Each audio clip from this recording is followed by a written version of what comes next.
Hello प्यारे बच्चों, नमस्कार। जय हिंद, वंदे मातरम। आप लोग स्वस्थ होंगे, अच्छे से होंगे और आप लोग की पढ़ाई भी बहुत मस्त चल रही होंगे।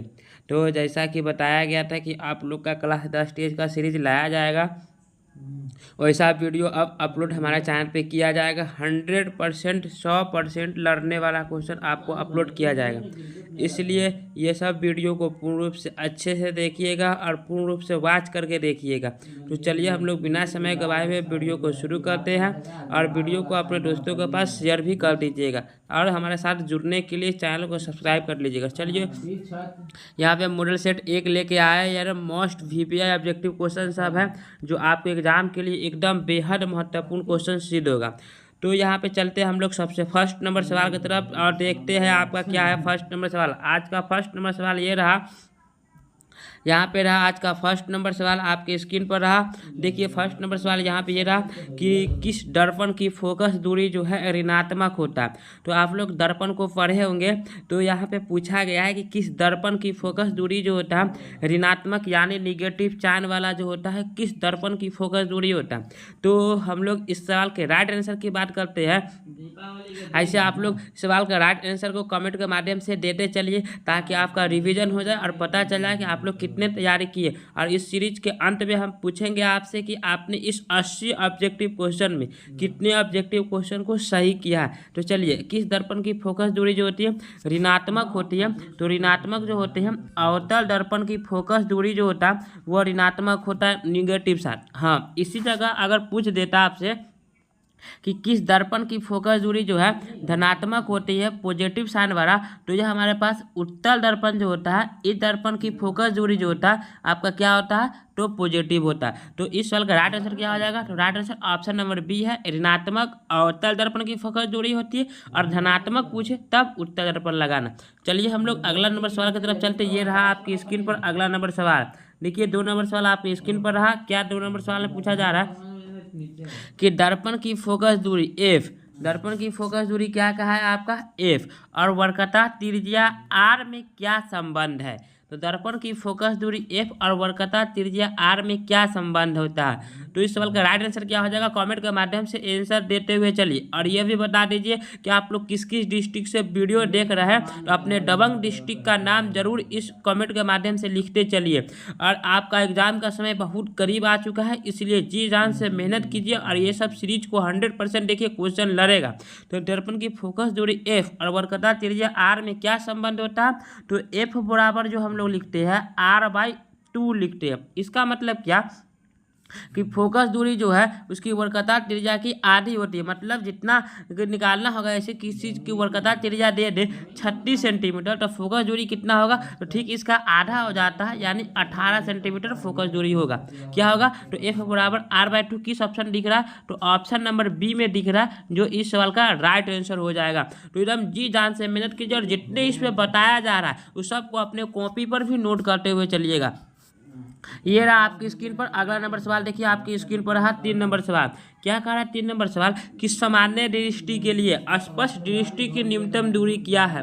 सामान्य दृष्टि जो होता है मनुष्य की देखने की, उसके स्पष्ट दृष्टि को पूछा है न्यूनतम दूरी, मतलब नज़दीक से नज़दीक न्यूनतम दूरी पूछा है कितना होता है। तो कमेंट के माध्यम से आंसर देते हुए चलिए। तो इस सवाल का राइट आंसर क्या हो जाएगा, तो सामान्य दृष्टि के लिए स्पष्ट दृष्टि की न्यूनतम दूरी जो होता है 25 सेंटीमीटर होता है। कितना होता है प्यारे बच्चों, 25 सेंटीमीटर होता है सामान्य दृष्टि की न्यूनतम दूरी। अगर यहाँ पे आप सवाल पूछ देता कि सामान्य व्यक्ति के लिए दूरबिंदु कितना होता है, तो दूरबिंदु जो होता है आपका अनंत होता है। प्यारे बच्चों इसको भी लिख लीजिएगा कि दूरबिंदु कितना होता है, अनंत होता है, और दृष्टि की न्यूनतम दूरी कितना होता है, तो 25 सेंटीमीटर होता है। प्यारे बच्चों राइट आंसर क्या हो जाएगा, तो ऑप्शन नंबर बी इसका करेक्ट है राइट आंसर। चलिए प्यारे बच्चों अगला नंबर सवाल की तरफ चलते हैं हम लोग। प्यारे बच्चों ये रहा आपके स्क्रीन पर सवाल नंबर 4 नंबर। ये देखिए क्या कह रहा है कि श्वेत प्रकाश का कौन सा रंग वर्ण किसी प्रिज्म से गुजरने के पश्चात सबसे कम झुकता है। जब पढ़े होंगे आप लोग कि जब कोई प्रिज्म से जो होता है किसी रंग को गुजारा जाता है,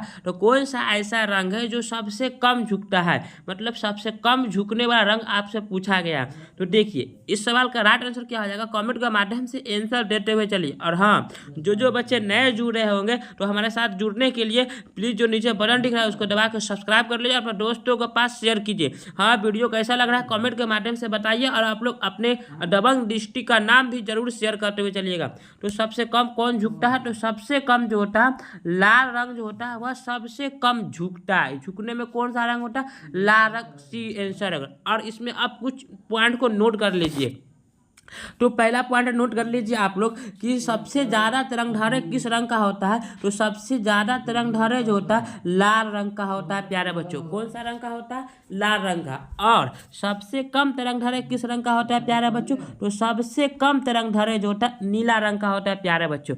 और सबसे कम अधिक कौन झुकता है, तो सबसे अधिक नीला रंग झुकता है। यह सबसे अधिक नीला रंग झुकता है और सबसे कम तरंगधारे होता है। और जो सबसे ज़्यादा तरंगधारे होता है लाल का, वह सबसे कम झुकता है। तो इस सवाल का राइट आंसर क्या हो जाएगा प्यारे बच्चों, ऑप्शन नंबर सी है इस सवाल का राइट आंसर। चलिए प्यारे बच्चों, अगला नंबर सवाल आपकी स्क्रीन पर रहा, ये 5 नंबर सवाल कि मनुष्य का जो आँख है, मानव आँख के रेटिना द्वारा बनाई गई छवि मतलब प्रतिबिंब कैसा होता है। मनुष्य की आँख के रेटिना पर जो होता है कैसा प्रतिबिंब बनता है प्यारे बच्चों। आपकी स्क्रीन पर ये 4 ऑप्शन दिख रहा है, इसका राइट आंसर क्या हो जाएगा प्यारे बच्चों, कमेंट के माध्यम से आंसर देते हुए चलिए प्यारे बच्चों। तो मानव की आँख के रेटिना पर जो बनाई गई प्रतिबिंब कैसा होता है प्यारे बच्चों, तो ये होता है हमारे मानव की आँख पर जो होता है कैसा बनता है, तो वास्तविक और जो कोई वस्तु का बनता है वह हमारे पास वास्तविक और सीधा बनता है। क्या हो जाएगा राइट आंसर आपका, मानव आँख के रेटिना द्वारा बनाई गई छवि जो होता है वास्तविक और सीधा होता है, जो प्रतिबिंब बनाया जाता है। Right answer option number B हो जाएगा। ये आपके स्क्रीन पर ये रहा 6 नंबर सवाल, आपकी स्क्रीन पर रहा ये रहा 6 नंबर सवाल। देखिए आपकी स्क्रीन पर रहा ये 6 नंबर सवाल आपकी स्क्रीन पर रहा। ये देखिए यहाँ पे 6 नंबर सवाल कि आपकी स्क्रीन पर है, आंसर कमेंट के माध्यम से देते चलिए कि आकाश का रंग नीला प्रतीत होता है किसके कारण। आकाश जो होता है वह नीला दिखाई देता है किसके कारण। आप अपने आंसर देते हुए चलिए तो आपका रिवीजन हो जाए। आकाश का रंग नीला किसके कारण दिखाया जाता है प्यारे बच्चों, तो प्यारे बच्चों इस सवाल का राइट आंसर क्या हो जाएगा, आकाश का रंग नीला जो दिखाया जाता है प्रकाश के प्रकीर्णन के कारण दिखाया जाता है। किसके कारण दिखाया जाता है, प्रकाश के प्रकीर्णन के कारण। राइट आंसर क्या हो जाएगा प्यारे बच्चों, ऑप्शन नंबर बी हो जाएगा प्यारे बच्चों इस सवाल का राइट आंसर। प्यारे बच्चों अगला नंबर सवाल आपके स्क्रीन पर है। देखिए 7 नंबर सवाल क्या कर रहा है 7 नंबर सवाल में कि किस दर्पण से वस्तु का बड़ा प्रतिबिंब बनता है। बड़ा प्रतिबिंब बनने वाला कौन सा दर्पण होता है प्यारे बच्चों, तो आप लोग पढ़े होंगे किस दर्पण से वस्तु का बड़ा प्रतिबिंब बनाया जाता है प्यारे बच्चों। कमेंट के माध्यम से आंसर देते हुए चलिए प्यारे बच्चों, आपका रिवीजन हो जाएगा प्यारे बच्चों। किस दर्पण से वस्तु का बड़ा प्रतिबिंब बनता है, तो इस सवाल का राइट आंसर क्या हो जाएगा प्यारे बच्चों, ऑप्शन नंबर बी अवतल दर्पण जो होता है इससे वस्तु का बड़ा प्रतिबिंब बनता है प्यारे बच्चों। और इस छोटा प्रतिबिंब किस दर्पण से बनता है प्यारा बच्चों, तो उत्तल दर्पण से बनता है प्यारा बच्चों। छोटा पूछे तो उत्तल लगाइएगा प्यारा बच्चों, और बड़ा पूछे तो अवतल दर्पण लगाइएगा प्यारा बच्चों। तो इसमें पूछा है बड़ा, तो राइट आंसर अवतल दर्पण हो जाएगा प्यारा बच्चों। और कुछ बात को नोट कर लीजिए प्यारे बच्चों कि उत्तल दर्पण का उपयोग हम लोग कहाँ कहाँ करते हैं। यह 2 नंबर का सवाल है, 2 नंबर में पूछा जाएगा। तो उत्तल दर्पण का उपयोग हम लोग प्यारे बच्चों कहाँ कहाँ करते हैं उत्तल दर्पण का उपयोग, तो एक करते हैं हम लोग, क्या करते हैं कहाँ कहाँ, तो गाड़ी के साइड मिरर के रूप में जो होता है, आईने के रूप में, गाड़ी के साइड मिरर के रूप में जो होता है हम लोग उत्तल दर्पण का उपयोग करते हैं। 2 में क्या करते हैं हम लोग, तो डॉक्टर जो होता है, डॉक्टर वो रोगी के नाक कान गला जो होता है इसको देखने के रूप में डॉक्टर उत्तल दर्पण का उपयोग करता है। और 3 में कहाँ करते हैं हम लोग उत्तल दर्पण का उपयोग, तो टॉर्च देखे होंगे, टॉर्च जो उसमें दर्पण लगाया जाता है उसमें भी उत्तल दर्पण का उपयोग किया जाता है। तो इस बात को नोट कर लीजिएगा, ठीक है प्यारे बच्चों। और इसमें ये जो है अवतल दर्पण का उपयोग कहाँ करते हैं प्यारे बच्चों, तो हजामती के रूप में अवतल दर्पण का उपयोग किया जाता है प्यारे बच्चों। इसको भी नोट कर लीजिए प्यारे बच्चों, कॉपी कलम लेकर बैठिए और जो पॉइंट बताया जा रहा है सबको नोट कर लीजिए। 2 नंबर का क्वेश्चन है, इसमें 100% पूछा जाएगा प्यारे बच्चों। ये रहा आपकी स्क्रीन पर अगला नंबर सवाल प्यारे बच्चों कि निम्नलिखित में से कौन सा लेंस जो होता है निकट दृष्टि दोष को ठीक करने के लिए उपयोग होता है। जब कोई मनुष्य के आंख में निकट दृष्टि दोष हो जाता है तो उसको देखने के लिए कौन सा लेंस का उपयोग करते हैं प्यारे बच्चों। सबसे पहले इसको समझ लीजिए प्यारे बच्चों कि निकट दृष्टि दोष होता क्या है, तो जब कोई मनुष्य जो होता है निकट की वस्तु को साफ साफ दिखता है और दूर की वस्तु दिखाई नहीं देता है तो उसे निकट दृष्टि दोष कहते हैं प्यारे बच्चों।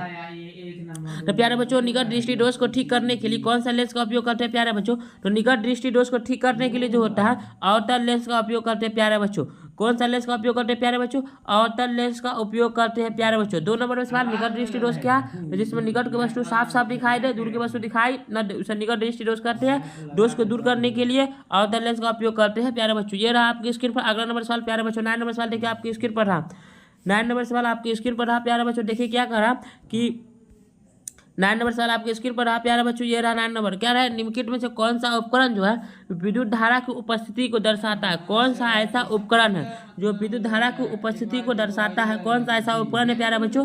तो प्यारे बच्चों इस सवाल का राइट आंसर क्या है? कमेंट के माध्यम से आंसर देते हुए चलिए। और जो बच्चे नए जुड़ रहे होंगे तो हमारे साथ क्लास करना चाहते हो, नीचे जो बटन दिख रहा है उसको दबा के सब्सक्राइब कर लीजिए, ताकि बेल आइकन को प्रेस कर लीजिए, अपने दोस्तों के पास शेयर कर लीजिए प्यारे बच्चों। और अपने अपने दबंग डिस्ट्रिक्ट का नाम जरूर लिखिएगा और वीडियो कैसा लग रहा है कमेंट के माध्यम से बताते हुए चलिएगा। तो इस सवाल का राइट आंसर क्या हो जाएगा प्यारे बच्चों? Right answer option number 1 galvanometer हो जाएगा प्यारे बच्चों। अगला नंबर सवाल प्यारे बच्चों आपकी स्क्रीन पर रहा, देखिए प्यारे बच्चों 10 नंबर सवाल आपकी स्क्रीन पर रहा कि दाएं हाथ के अंगूठे के नियम को किसने प्रतिपादित किया था? तो आप लोग पढ़े होंगे एक दाएं हाथ और एक बाएं हाथ। तो दाएं हाथ का अंगूठा का जो नियम है वो किसने दिया था दाएं हाथ का? तो प्यारे बच्चों दाएं हाथ के अंगूठा का नियम जो है मैक्सवेल के द्वारा दिया गया था। किसके द्वारा दिया गया था? मैक्सवेल के द्वारा दाएं हाथ का अंगूठा का नियम प्यारे बच्चों दिया गया था। राइट आंसर क्या हो जाएगा प्यारे बच्चों? ऑप्शन नंबर डी प्यारे बच्चों इस सवाल का राइट आंसर है। प्यारे बच्चों 11 नंबर सवाल देखिए क्या कर रहा है प्यारे बच्चों कि विभवांतर का एस आई मात्रक क्या है प्यारे बच्चों? विभवांतर का जो है एस आई मात्रक क्या होता है प्यारे बच्चों? आपकी स्क्रीन पर ये रहा 11 नंबर सवाल कि विभवांतर का एस आई मात्रक क्या है प्यारे बच्चों? विभवांतर का एस आई मात्रक क्या होता है प्यारे बच्चों? ये रहा आपकी स्क्रीन पर अगला नंबर सवाल। तो प्यारे बच्चों इस सवाल में हम लोग बात करते हैं तो विभवांतर को सबसे पहले हम लोग भी से सूचित करते हैं और इसका 2 नंबर का परिभाषा सटीक परिभाषा लिख लीजिए। विभवांतर क्या है? तो एक सिरा से दूसरे सिरा तक प्रतिरोध जो आवेश को या प्रतिरोध को जो ले जाने में कार्य किया जाता है उसी को हम लोग क्या कहते हैं? विभवांतर कहते हैं। जो एक सिरा से दूसरे सिरा तक ले आने जाने में जो कार्य किया जाता है ना उसे विभवांतर कहते हैं। इसका ऐसा मतलब क्या होता है प्यारे बच्चों? वोल्ट होता है प्यारे बच्चों। इसका राइट आंसर ऑप्शन नंबर ए हो जाएगा प्यारे बच्चों। 11 का राइट आंसर ऑप्शन नंबर ए है। ये रहा आपकी स्क्रीन पर अगला नंबर सवाल प्यारे बच्चों 12 नंबर सवाल। इसका राइट आंसर क्या हो जाएगा? निम्नलिखित में किस संयोजन द्वारा प्रतिरोध का मान बढ़ता है? कौन सा ऐसा संयोजन है जिसमें प्रतिरोध का मान बढ़ जाएगा प्यारे बच्चों? तो प्यारे बच्चों देखिए प्रतिरोध का मान बढ़ता है ना किस संयोजन में? तो जब हम लोग ऐसे जोड़ते हैं जैसे कि R1 बराबर लिखते हैं R1 plus R2 plus R3, इसको हम लोग क्या कहते हैं? श्रेणी क्रम संयोजन कहते हैं। जैसे 4 प्लस 3 प्लस 2 लिखिए तो 4 3 7 और 2 9 इसमें बढ़ेगा और उस पर लिखिएगा तो घटेगा। राइट आंसर ऑप्शन नंबर ए हो जाएगा प्यारे बच्चों।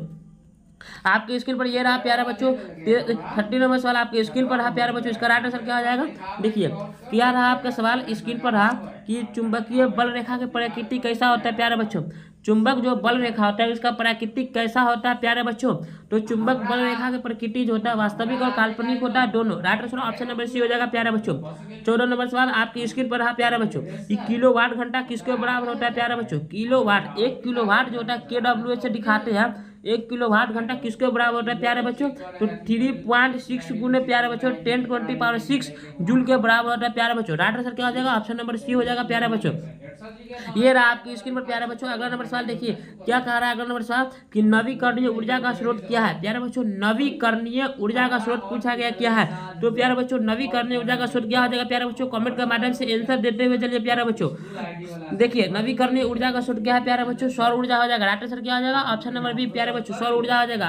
अगला नंबर सवाल आपकी स्क्रीन पर है प्यारे बच्चों। देखिए 16 नंबर सवाल क्या कह रहा है कि कौन सा लेंस अपसारी लेंस भी कहते हैं? किस लेंस को जो है अपसारी लेंस कहा जाता है प्यारे बच्चों? किस लेंस को जो है प्यारे बच्चों अपसारी लेंस कहा जाता है प्यारे बच्चों? तो अपसारी लेंस हम लोग अवतल लेंस जो होता है उसको हम लोग क्या कहते हैं प्यारे बच्चों? अभिसारी लेंस कहते हैं। कौन लेंस कहते हैं? अपसारी लेंस। अगर इसी जगह पूछता कि अभिसारी लेंस किस लेंस को कहते हैं तो नोट कर लीजिए उत्तल लेंस को अभिसारी लेंस कहते हैं। तो इसमें क्या आ जाएगा right answer? Option number C इस साल का राइट आंसर है। और अभिसारी पूछे तो उत्तर लगा जाएगा प्यारे बच्चों।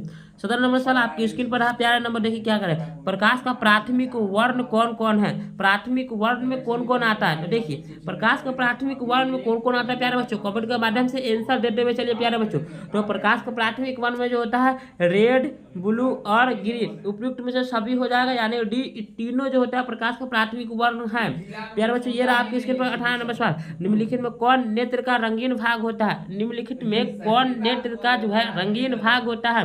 राइट आंसर क्या हो जाएगा प्यारे बच्चों? नेत्र का रंगीन भाग कौन होता है? तो नेत्र का रंगीन भाग जो होता है प्यारे बच्चों आइरिस होता है। Right answer option number D है प्यारे बच्चों। आपकी स्क्रीन पर ये रहा अगला नंबर सवाल। क्या कर रहा है प्यारे बच्चों? ये रहा आपकी स्क्रीन पर अगला नंबर सवाल देखिए ये रहा आपकी स्क्रीन पर अगला नंबर सवाल 19 नंबर सवाल क्या करा कि 1 HP बराबर क्या है। 1 HP में जो होता है कितना वाट होता है, तो 1 HP बराबर जो हम लिखते हैं प्यारे बच्चों 746 वाट लिखते हैं। क्या लिखते हैं 746 वाट। तो प्यारे बच्चों राइट आंसर ऑप्शन नंबर ए हो जाएगा प्यारे बच्चों। 100% राइट आंसर के साथ हम लोग चल रहे हैं प्यारे बच्चों। अगला नंबर सवाल आपकी स्क्रीन पर रहा कि 20 नंबर सवाल क्या करा कि विशालक यानी शीशा मैग्नीफाइंग ग्लास होता है, इसमें किस दर्पण का उपयोग करते हैं। विशालक शीशा मैग्नीफाइंग ग्लास होता है, उसमें किस दर्पण का उपयोग किया जाता है प्यारे बच्चों। राइट आंसर क्या हो जाएगा प्यारे बच्चों, तो विशालक शीशा मैग्नीफाइंग जो होता है उसमें हम लोग उत्तर लेंस का उपयोग करते हैं। Right answer option number B हो जाएगा। कौन सा लेंस का उपयोग करते हैं प्यारे बच्चों, उत्तर लेंस का हम लोग उपयोग करते हैं। Right answer option number B है। ये रहा आपकी स्क्रीन पर 21 नंबर सवाल प्यारे बच्चों। आंसर देते हुए चलिए ताकि आपको याद हो जाए, तैयारी का पता चल जाए। देखिए प्यारे बच्चों 21 नंबर क्या करें, जब किसी चालक तार से विद्युत धारा को प्रभावित होते हैं तो गतिशील कण कौन होता है। जब कोई चालक तार है उससे विद्युत धारा को प्रभावित होता है तो उसमें गतिशील कण कौन होते हैं। तो गतिशील कण कौन हो जाएगा प्यारे बच्चों, तो गतिशील कण की बात करें हम लोग तो उसमें गतिशील कण जो होगा आपका आयन होगा। राइट आंसर क्या हो जाएगा ऑप्शन नंबर बी इस सवाल का राइट आंसर हो जाएगा। गतिशील कण की बात करें तो प्यारे बच्चों आयन, वैसे कि गतिशील कण में इलेक्ट्रॉन होगा। राइट आंसर क्या हो जाएगा ऑप्शन नंबर डी, इसमें प्लस माइनस दोनों होता है। तो इस सवाल का राइट आंसर क्या हो जाएगा ऑप्शन नंबर डी प्यारे बच्चों। ये गतिशील कण कौन हो जाएगा प्यारे बच्चों, right answer option number D है आयन। 22 नंबर देखिए प्यारे बच्चों क्या कर रहा है, एम्पियर घंटा किसका मात्रक होता है।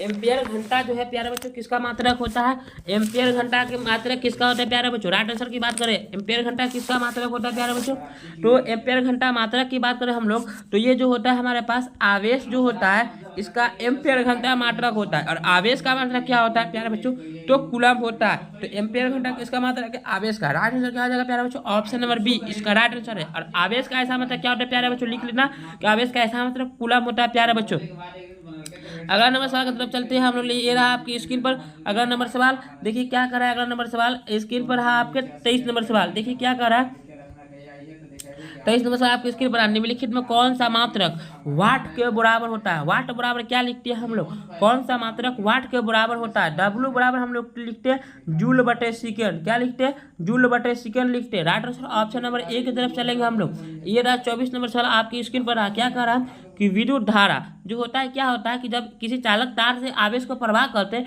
करंट पास करता है, उसे विद्युत धारा कहते हैं। तो इसका मात्रक पूछा है, इसको किस चीज में मापा जाता है, एसआई मात्रक क्या होता है। तो विद्युत धारा के एसआई मात्रक हम लोग एम्पियर लिखते हैं। क्या लिखते हैं, ampere. Right answer option number ए हो जाएगा प्यारे बच्चों। अगला नंबर सवाल की तरफ चलते देखिए क्या करें 25 ग्लोबल वार्मिंग के लिए उत्तरदायी गैस कौन है। जब ग्लोबल वार्मिंग जो होता है उसके लिए उत्तरदायी गैस कौन होता है प्यारे बच्चों, तो ग्लोबल वार्मिंग के लिए उत्तरदायी गैस होता है ऑक्सीजन, O2 होता है प्यारे बच्चों।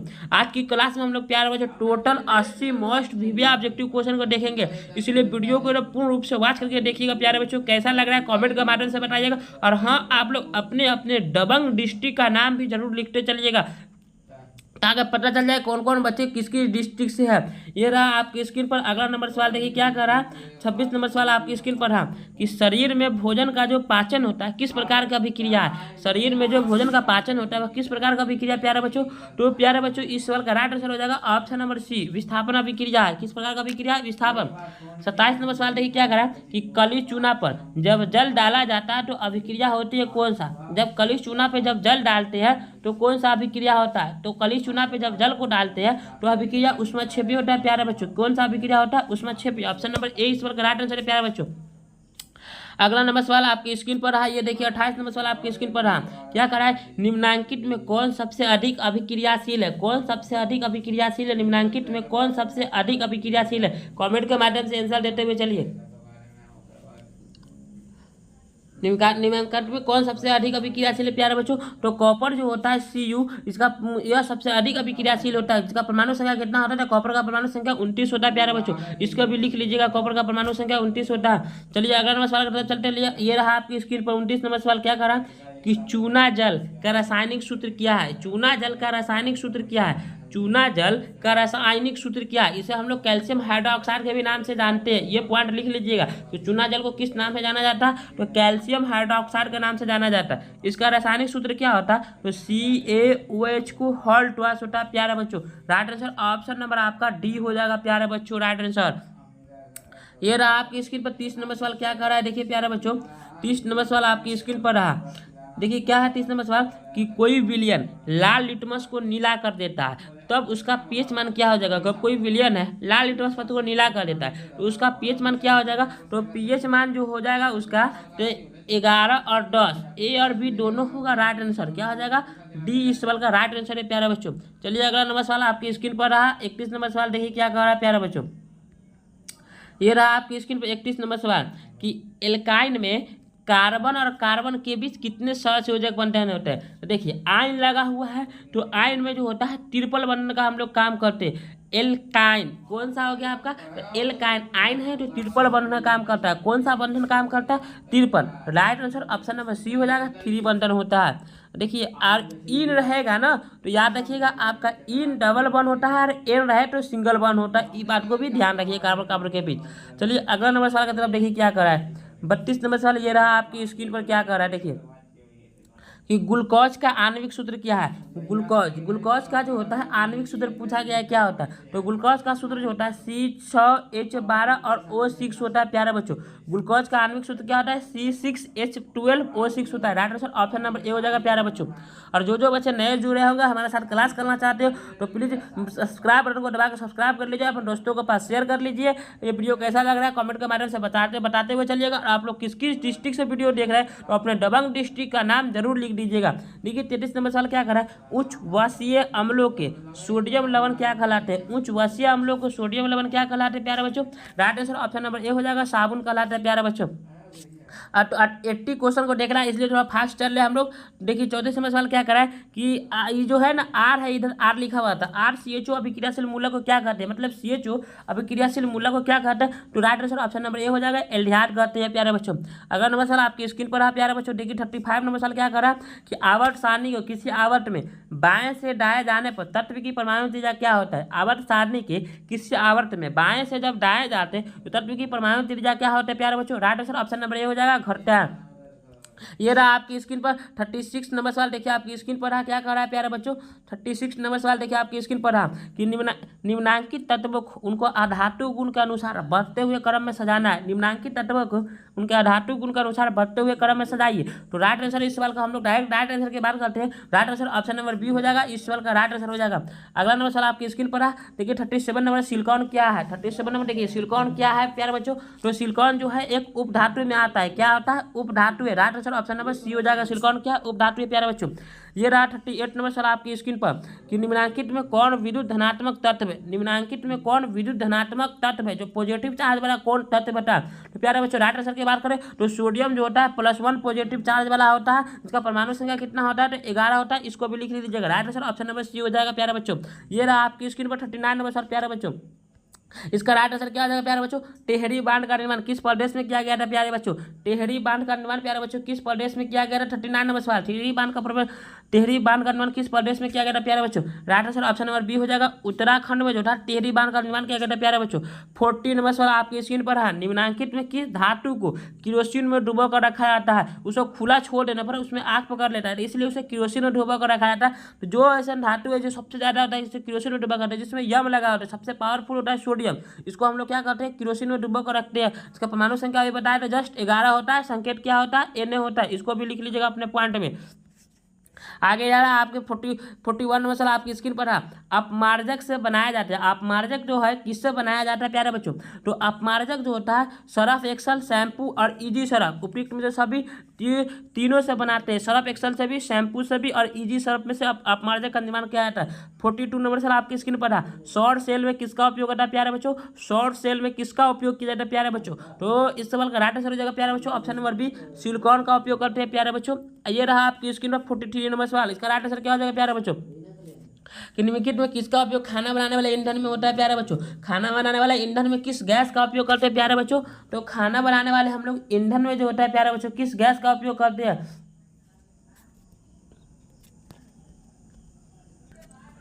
तो प्यारे बच्चों इस सवाल का राइट आंसर क्या हो जाएगा प्यारे बच्चों। तो इस सवाल का right answer option number B हो जाएगा, LPG गैस का उपयोग करते हैं प्यारे बच्चों। ये रहा आपकी स्क्रीन पर अगला नंबर सवाल प्यारे बच्चों। अगला नंबर सवाल आपकी स्क्रीन पर है कि Cu+O2 जो मिलकर बनाता है Cu है, संतुलित करने के लिए लगाया गया है।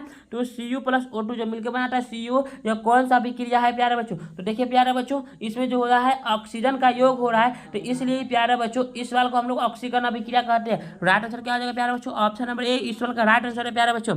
अगर 46 नंबर सवाल आपकी स्क्रीन पर है, उदासीन विलयन का पीएच मान कितना होता है? तो देखिए प्यारे बच्चों, उदासीन विलयन जो होता है उसका पीएच मान जो होता है 7 के बराबर होता है प्यारे बच्चों। कितने के बराबर होता है उदासीन विलयन का पीएच मान प्यारे बच्चों?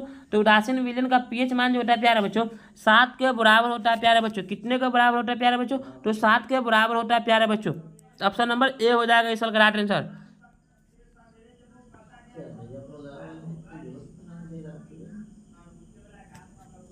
अब देखिए इसमें पूछा है कि कौन सा समीकरण 45 नंबर सवाल देखिए कि समीकरण संतुलित नहीं है, होता तो ये हो जाता है इस सवाल का right answer option number B है, जो समीकरण संतुलित नहीं है। कैसे नहीं है? इसमें देखिए पी भी है यहाँ पे 3 दूना 6 वो हो जाएगा 2 और 2 4 1 5 हुआ, यहाँ पे 6, इसलिए संतुलित नहीं है। असंतुलित हो जाता तो ये ए होता। ठीक है प्यारे बच्चों, इस सवाल का राइट आंसर है। अगला नंबर सवाल की तरफ चलते हैं हम लोग। लिखिए आपकी स्क्रीन पर रहा 47 नंबर सवाल आपकी स्क्रीन पर रहा कि निम्नलिखित में कौन दुर्बल अम्ल है? तो दुर्बल अम्ल कौन जा हो जाएगा प्यारे बच्चों? तो right answer option number C इस वाला का राइट आंसर है। 48 नंबर सवाल देखिए, क्रायोलाइट एक्स किसका है? क्रायोलाइट जो होता है एक्स किसका होता है? तो एल्युमिनियम का एक्स क्रायोलाइट है, और इसका प्रमुख एक्स कौन सा होता है? तो बॉक्साइट होता है, इसको भी लिख लीजिएगा। पोटेशियम का परमाणु संख्या क्या है? इसका संकेत जो होता है पोटेशियम का के होता है। इसका परमाणु संख्या कितना होता है प्यारे बच्चों? Right answer option number C हो जाएगा 19 जो होता है पोटेशियम का परमाणु संख्या हो जाता है प्यारे बच्चों। जो बच्चे नए जुड़ रहे होंगे तो हमारे साथ जो क्लास करने के लिए चैनल को सब्सक्राइब कर लीजिए, बेल आइकन को प्रेस कर लीजिए, नोटिफिकेशन को ऑन कर लीजिए प्यारे बच्चों। आपका क्लास का टाइम जो है, एक क्लास आपका 7:30 बजे के करीब एक क्लास चलाया जाएगा, जो आपका राइट टाइम है। तो प्यारे बच्चों, क्लास करने के लिए चैनल जुड़ने के लिए चैनल को सब्सक्राइब कर लीजिए, जुड़ जाइए। और अपने किसकी डिस्ट्रिक्ट से वीडियो देख रहे हैं, अपने दबंग डिस्ट्रिक्ट का वीडियो का नाम जरूर लिख दीजिए, क्योंकि आपके एग्जाम का बहुत कम समय बचा हुआ है। उसी को देखते हुए अब सीरीज लाया जाएगा और मोस्ट इंपोर्टेंट ऑब्जेक्टिव क्वेश्चन का जो 100% एग्जाम में लड़ेगा। देखिए 50 नंबर सवाल आपके स्क्रीन पर रहा, क्या कह रहा है 50 नंबर सवाल कि फॉर्मिक अम्ल का IUPAC नेम क्या है? तो जब फॉर्मिक अम्ल जो होता है ACOOH है, इसका IUPAC नेम लिखिएगा तो SC8, मतलब कि इसका C का है एक C को हम लोग मेथ बोलते हैं, तो मेथेनोइक अम्ल हो जाएगा। राइट आंसर क्या हो जाएगा? तो 50 का राइट आंसर ऑप्शन नंबर ए ACOOH यानी फॉर्मिकल, इसका IUPAC नेम मेथेनोइक अम्ल होता है। यह सूत्र भी लिख लीजिएगा, ACOOH फॉर्मिकल का सूत्र होता है। ये रहा 51 नंबर सवाल आपकी स्क्रीन पर। इथाइल अल्कोहल का अनुसूत्र क्या होता है? इथाइल अल्कोहल, तो 2 कार्बन होना चाहिए। इथाइल 8 का मतलब 2, इसमें कार्बन संख्या है खत्म, इसमें कार्बन संख्या 2 है, लेकिन ये हाइड्रोजन संतुलित नहीं करे, खत्म। ये देखिए कार्बन संख्या 2 है, लेकिन इसमें 6 और ये भी खत्म। ये देखिए 5 है और ये C2, ये इथाइल अल्कोहल का सूत्र हो गया, C2H5OH है इथाइल अल्कोहल का सूत्र। इसी को एथिल अल्कोहल भी बोलते हैं प्यारे बच्चों। ये रहा आपकी स्क्रीन पर 52 नंबर सवाल। एल्काइन, हम उसी समय बताते हैं जिसमें ट्रिपल बॉन्ड बनता है, उसी को एल्काइल कहते हैं। तो जब इसको निकालिएगा ना CnH2n और -2 करके निकालिएगा, तो इसको निकल के आएगा कि एल्काइन कौन है इस चारों में से। तो इसको तो इस सवाल का राइट आंसर हो जाएगा आपका, तो ऑप्शन नंबर ए इस सवाल का राइट आंसर हो जाएगा। C2H2 जो होगा वो एल्काइन दिखाएगा। आप देखिए इसको संरचना बना लेते हैं। C2 को है तो C2 को 1 2 3 दे दिए, और यहाँ पे एक H यहाँ पे देखिए संतुलित कर रहा है, तो यही एल्काइन जो है यही है, ऑप्शन नंबर ए। 53 नंबर सवाल आपके स्क्रीन पर है। चीनी का रासायनिक सूत्र क्या होता है? तो चीनी का रासायनिक सूत्र C12H22 और O11 होता है चीनी का रासायनिक सूत्र। Right answer option number B है प्यारे बच्चों। ये रहा आपकी स्क्रीन पर प्यारे बच्चों 54 नंबर सवाल आपकी स्क्रीन पर। एसिटिलीन में कार्बन कार्बन के बीच सहसंयोजक बंधन संख्या कितनी है? एसिटिलीन में कार्बन कार्बन के बीच सहसंयोजक बंधन संख्या कितनी है? तो कार्बन कार्बन के बीच सहसंयोजक बंधन 2 होता है प्यारे बच्चों। 55 नंबर सवाल आपकी स्क्रीन पर है। श्वसन के अध्ययन के लिए उपयोग किए जाने वाले बीज कौन है? श्वसन के अध्ययन के लिए उपयोग किए जाने वाला बीज कौन है? तो right answer option number B है प्यारे बच्चों, अंकुरित बीज हो जाएगा प्यारे बच्चों। ये रहा 56 नंबर सवाल आपकी स्क्रीन पर। मानव वृक्क किस प्रणाली का हिस्सा प्यारे बच्चों? वृक्क जो होता है किस प्रणाली का हिस्सा होता है प्यारे बच्चों? तो वृक्क उत्सर्जन करने का काम करता है प्यारे बच्चों, और right answer option number C हो जाएगा प्यारे बच्चों। ये रहा 57 नंबर सवाल आपकी स्क्रीन पर। पौधे में जाइलम किसके लिए होता है? जाइलम और फ्लोएम जो पढ़े होंगे, ये मोस्ट सब्जेक्टिव क्वेश्चन के लिए भी 2 नंबर के लिए मोस्ट है, और ऑब्जेक्टिव में 1 पूछा जाएगा कि पौधे में जाइलम किसके लिए होता है? तो ज से जाइलम यानी ज से जल, तो जाइलम जल होता है यानी कि पानी के लिए होता है। राइट आंसर क्या हो जाएगा प्यारे बच्चों? ऑप्शन नंबर ए हो जाएगा प्यारे बच्चों। अगला समस्या आपकी स्क्रीन पर रहा प्यारे बच्चों 58 नंबर सवाल, श्वसन के दौरान कौन सा गैस निकलता है। तो जब श्वसन हम लोग श्वास लेते हैं तो कौन से गैस को छोड़ते, वही पूछा गया कौन सा गैस निकलता है। तो श्वसन के दौरान हम लोग CO2 यानी कार्बन डाइऑक्साइड गैस को छोड़ते हैं और ऑक्सीजन गैस को ग्रहण करते हैं प्यारे बच्चों। ये रहा 59 नंबर सवाल आपकी स्क्रीन पर प्यारे बच्चों कि फल को पकाने में निम्नलिखित किस से नियंत्रित किया जाता है। फल जो पकता है उसमें किस गैस का उपयोग किया जाता है प्यारे बच्चों। तो फल पकाने के लिए प्यारे बच्चों हम लोग इथिलीन गैस का उपयोग करते हैं प्यारे बच्चों। ऑप्शन नंबर सी इस का राइट हो जाएगा। 16 नंबर सवाल प्यारे बच्चों आपके स्क्रीन पर है, न्यूरॉन का वह कौन हिस्सा है जहां जानकारी हासिल किया जाता है प्यारे बच्चों। न्यूरॉन का कौन सा हिस्सा है जहां जानकारी हासिल किया जाता है प्यारे बच्चों। तो तंत्रिका कक्ष में, तंत्रिका कक्ष में right answer option number B, जहां न्यूरॉन का जानकारी हिस्सा हासिल किया जाता है प्यारे बच्चों। ये रहा 61 नंबर सवाल प्यारे बच्चों आपकी स्क्रीन पर, निम्नलिखित में कौन आपातकाल हार्मोन है। कौन आपातकाल हार्मोन है। एड्रेनिल, एड्रेनालिन जो होता है वो आपातकालीन हार्मोन माना जाता है प्यारे बच्चों। 62 नंबर सवाल प्यारे बच्चों आपकी स्क्रीन पर है, निम्नलिखित में कौन सी अनैच्छिक क्रिया नहीं है। कौन अनैच्छिक क्रिया नहीं है जो इच्छा के अनुसार नहीं होता है। तो अनैच्छिक क्रिया कौन नहीं है प्यारे बच्चों। तो अनैच्छिक क्रिया जो हो जाएगा कौन नहीं है, यानी कि दिल का धड़कना जो है वह अनैच्छिक क्रिया नहीं है, ये इच्छा के अनुसार नहीं होता। ये मनुष्य का दिल हमेशा धड़कते रहता है, इच्छा हो चाहे नहीं, ये अनैच्छिक क्रिया नहीं है, यानी कि ये ऐच्छिक क्रिया, ये अनैच्छिक क्रिया नहीं है प्यारे बच्चों, दिल का धड़कना।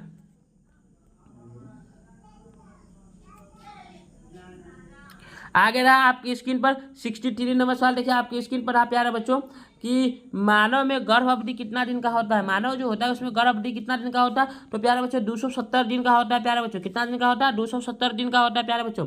ये रहा आपकी स्क्रीन पर 64 नंबर सवाल, गंगा एक्शन प्लान कब शुरू किया गया था प्यारे बच्चों। तो गंगा एक्शन प्लान प्यारे बच्चों 1900 यानी कि 85 ईस्वी में शुरू किया गया था प्यारे बच्चों। Right answer option number B हो जाएगा प्यारे बच्चों। गंगा एक्शन प्लान कब शुरू किया गया था प्यारे बच्चों, 1985 ईस्वी में शुरू किया गया था प्यारे बच्चों। ये रहा 65 नंबर सवाल, ईस्ट में जो होता है मुकुलन द्वारा जनन, मुकुलन द्वारा अलैंगिक जनन निम्नलिखित में किसमें होता है। मुकुलन द्वारा जो है अलैंगिक जनन किसमें होता है प्यारे बच्चों। तो ऑप्शन नंबर ए इस बार का राइट आंसर ईस्ट में होता है प्यारे बच्चों। आप लोग कमेंट के माध्यम से आंसर देते हुए चलिए ताकि आपका रिवीजन हो जाए और पता चल जाए कि आप लोग कितने सही क्वेश्चन कर रहे हैं। अंतिम में पूछा जाएगा कि आप लोग ने कितने सही क्वेश्चन किया। आप लोग को वीडियो कैसा लग रहा है, अच्छा लग रहा होगा तो अपने दोस्तों के पास शेयर कीजिए और जो बच्चे नए जुड़े हो तो चैनल को सब्सक्राइब करके जुड़ जाइए। ये रहा 66 नंबर सवाल, निम्न में कौन सी बीमारी श्वसन तंत्र से संबंधित है। श्वसन तंत्र मतलब सांस लेने से जो है कौन सा बीमारी संबंधित है। तो निमोनिया सांस लेने से संबंधित होता है। 67 नंबर सवाल, मनुष्य और अन्य मांसाहारी जीव निम्नलिखित में किसका पाचन नहीं कर पाता है। मनुष्य और अन्य कोई मांसाहारी जीव है तो कौन सी चीज़ का पाचन नहीं कर पाता। तो देखिए हम लोग सेलुलोज का पाचन नहीं कर पाते हैं और कोई मांसाहारी जीव भी सेलुलोज जो है उसका पाचन नहीं कर पाते। जब पेड़ पौधे में सेलुलोज होता है तो पाया जाता है, इसका पाचन हम लोग नहीं कर पाते हैं। आगे देखिए यह क्या है 68 नंबर सवाल कि ब्रेन हैमरेज का मुख्य कारण क्या है। मनुष्य का जो ब्रेन हैमरेज होता है उसका मुख्य कारण क्या होता है। तो ब्रेन हैमरेज इसका सबसे प्रमुख कारण है, आप जब टेंशन में आ जाइएगा ना तो ब्रेन हैमरेज कर जाएगा। तो हाइपर टेंशन इस का राइट आंसर हो जाएगा। अगला नंबर सवाल 69, निम्न में से कौन परजीवी पादप का उदाहरण है। परजीवी मतलब दूसरे पर रहने वाले, कौन परजीवी पादप का उदाहरण है। तो कसकुट्टा जो है वह परजीवी पादप का उदाहरण होता है। तो right answer option number B, कसकुट्टा जो है परजीवी पादप का उदाहरण है। 70 नंबर सवाल आपकी स्क्रीन पर रहा कि हृदय से रक्त को संपूर्ण शरीर में पंप किया जाता है किसके द्वारा। हृदय से जो है रक्त संपूर्ण शरीर में पंप जो है किसके द्वारा करता है। तो फेफड़ा के द्वारा, नीलय के द्वारा, अलिंद के द्वारा, इनमें से सभी हो जाएगा, सभी के द्वारा करता है। 71 नंबर सवाल, हाइड्रा में अलैंगिक की विधि कौन सा होता है। जब हाइड्रा में जो होता है अलैंगिक की कौन सी विधि है। तो मुकुलन के द्वारा करता है प्यारे बच्चों। किसके द्वारा करता है, मुकुलन के द्वारा। इसमें कौन सा जनन होता है, तो ईस्ट में होता है या मुकुलन जो होता है। आगे देखिए आपकी 72 नंबर सवाल आपकी स्क्रीन पर रहा प्यारे बच्चों कि जनन संचारित रोग कौन है। जनन संचारित रोग जो है प्यारे बच्चों कौन है। तो सिफिलिस भी है, एड्स भी है, गोनरिया भी है, इसमें सभी जो है जनन संचारित रोग है। राइट ऑप्शन नंबर डी है प्यारे बच्चों। 73 नंबर सवाल प्यारे बच्चों आपकी स्क्रीन पर रहा, पुष्प का सबसे बाहरी भाग कौन होता है। पुष्प के 4 भाग होते हैं। तो पुष्प के 4 भाग होते हैं, बाह्य दलपुंज, दलपुंज, पुमंग और यानी कि जांग जो होता है स्टिकेसर। ये पुष्प के 4 भाग होते हैं। तो पुष्प का सबसे बाहरी भाग पूछा गया कौन सा होता है प्यारे बच्चों। तो पुष्प के सबसे बाहरी भाग को बाह्य दलपुंज कहते हैं और दलपुंज होता है। एक आपका स्त्रीकेसर होता है, पुंकेसर होता है। चलिए अगला नंबर सवाल आपके स्क्रीन पर चढ़ा 74 नंबर सवाल कि ब्लड समूह ए कौन सा एंटीबॉडी होता है। जब किसी का ब्लड समूह ए है उसमें कौन एंटीबॉडी होगा प्यारे बच्चों, तो जिसका ब्लड समूह ए होगा उसमें एंटीबॉडी बी पाया जाएगा। क्या पाया जाएगा, बी प्यारे बच्चों। तो चलिए 75 नंबर आपकी स्क्रीन पर है, रक्त में ग्लूकोज की मात्रा निम्नलिखित में कैसे कौन नियंत्रित नहीं करता है। रक्त में ग्लूकोज की मात्रा को निम्नांकित में कौन नियंत्रित नहीं करता है प्यारे बच्चों, तो गैस्ट्रिन नियंत्रित नहीं कर। Right answer option number C है।